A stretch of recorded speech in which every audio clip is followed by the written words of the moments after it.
മുട്ടിപ്പായിന്ന് ഞാൻ പ്രാർത്ഥിച്ച അമ്മേ മാതാവേ നാണം കെടുത്താത്തൊരു മാർക്ക് എനിക്ക് തരണം, എനിക്ക് അത്രയേ ഉള്ളായിരുന്നു എൻ്റെ ആവശ്യം. അപ്പം ഞാനിവിടെ വന്ന് ഞാൻ ഉടമ്പടി എടുത്തിട്ടില്ല, എനിക്കപ്പോൾ 18 വയസ്സായിട്ടില്ലായിരുന്നു.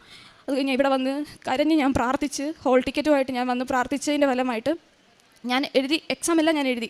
എനിക്ക് എക്സാം എല്ലാം എഴുതുമ്പോഴത്തേക്കിന് ടെൻഷനാണ്. ഞാൻ എല്ലാ എക്സാമിനും കയറുമ്പോഴത്തേക്കിനും വിശ്വാസ പ്രമാണവും എല്ലാം ചൊല്ലിയിട്ടാണ് ഞാൻ കയറുന്നത്. എന്നിട്ട് ഉപ്പ് ഞാൻ വെതറും. ഞങ്ങൾക്ക് ആകുമ്പോഴത്തേക്കിനും ഒന്നും കയറ്റാൻ പറ്റത്തില്ല എക്സാം ഹോളിലോട്ട്. ഞാൻ ഉപ്പ് അവർ കാണാതെ ഞാൻ വെതറിയിട്ട് ഞാൻ അതിൻ്റെ മണ്ടയ്ക്ക് ഇരുന്നിട്ട് വിശ്വാസ പ്രമാണം ചൊല്ലിയിട്ട് ഞാൻ പ്രാർത്ഥിച്ചിട്ടാണ് ഞാൻ എക്സാം എഴുതുന്നത്. എനിക്ക് സെറ്റ് 3 ആണ് കിട്ടിക്കൊണ്ടിരുന്നത് എല്ലാ എക്സാമിനും. ആ സെറ്റാണ് ഏറ്റവും എളുപ്പമുള്ള സെറ്റ്. ഞാൻ എക്സാം എല്ലാം എഴുതി കഴിഞ്ഞു. എനിക്ക് ഫിസിക്സിൻ്റെ എക്സാം വന്നപ്പോഴത്തേക്കിന് ഞാൻ നോക്കുമ്പോഴത്തേക്കിന് എനിക്കറിയുന്ന ഒരൊറ്റ ക്വസ്റ്റ്യൻ ഇല്ല അതിനകത്ത്. ഞാൻ നിന്ന് ഉരുകും. എനിക്കറിയത്തില്ല എന്നെ ചെയ്യേണ്ടതെന്ന് എനിക്കറിയില്ല. ഞാനപ്പോഴത്തേക്കും രണ്ടും കൽപ്പിച്ച് ഞാൻ മാതാവിനെ വിളിച്ചുകൊണ്ട് ഞാൻ ആ ക്വസ്റ്റ്യൻ തന്നെ എഴുതി വെച്ചിട്ട് എല്ലാത്തിനും ഞാൻ ക്വസ്റ്റ്യൻ എഴുതി വെച്ചിട്ടു. എന്നിട്ട് എനിക്ക് തോന്നിയ ഏതെങ്കിലും ഒരു ആൻസർ എഴുതിയിട്ട് ഞാനത് അണ്ടർലൈൻ ചെയ്ത് വെച്ചു. എനിക്ക് റിസൾട്ട് വന്നപ്പോൾ ഞാൻ ഞെട്ടിപ്പോയി. എനിക്ക് ആകെ ഏറ്റവും കൂടുതലും മാർക്ക് എനിക്കുള്ളത് ഫിസിക്സിന്.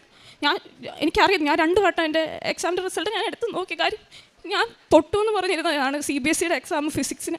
അതിനാണ് എനിക്ക് ഏറ്റവും കൂടുതൽ, അതായത് 70 മാർക്ക്. എനിക്ക് 70 63 മാർക്കുണ്ടായിരുന്നു. ഞാൻ ഞെട്ടിപ്പോയി. അത്